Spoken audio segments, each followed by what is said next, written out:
Tarixda Salohiddin Ayyubiyni yenggan Mahov qirol Balvin 1161-yilda Quddusda dunyoga keladi. U juda ham qobiliyatli bola edi, lekin gapirayotgan paytda duduqlanib gapirardi. U haqida uning ustozi William shunday eslaydi: Balvin mukammal xotiraga ega bola edi, lekin unga yaxshilik qilgan va yomonlik qilgan insonlarni hech ham unutmasdi deb eslaydi.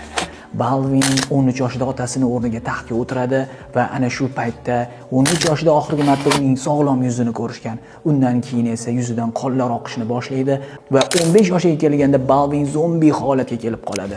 Uning yuzidan qonlar oqishni boshlab, hattoki burnining suyagi ko'rinishni boshlaydi va natijada Balvin niqob va keng kiyimlar kiyishga majbur bo'ladi. Sababi kiyimlar badaniga yopishib ozor bermasligi uchun. Va uning atrofidagilari, ya'ni Balvinning atrofidagilari, bu bola yaqinda o'lib ketadi deb taxmin qilayotgan paytda Balvin 16 yoshida musulmonlarning eng buyuk yetakchilaridan bo'lgan Salohiddin Ayyubiyni yengib qo'yadi 5000 qo'shini bilan. Va bundan keyin Quddusdagilar uchun Balvin bu xaloskorga aylanib qoladi.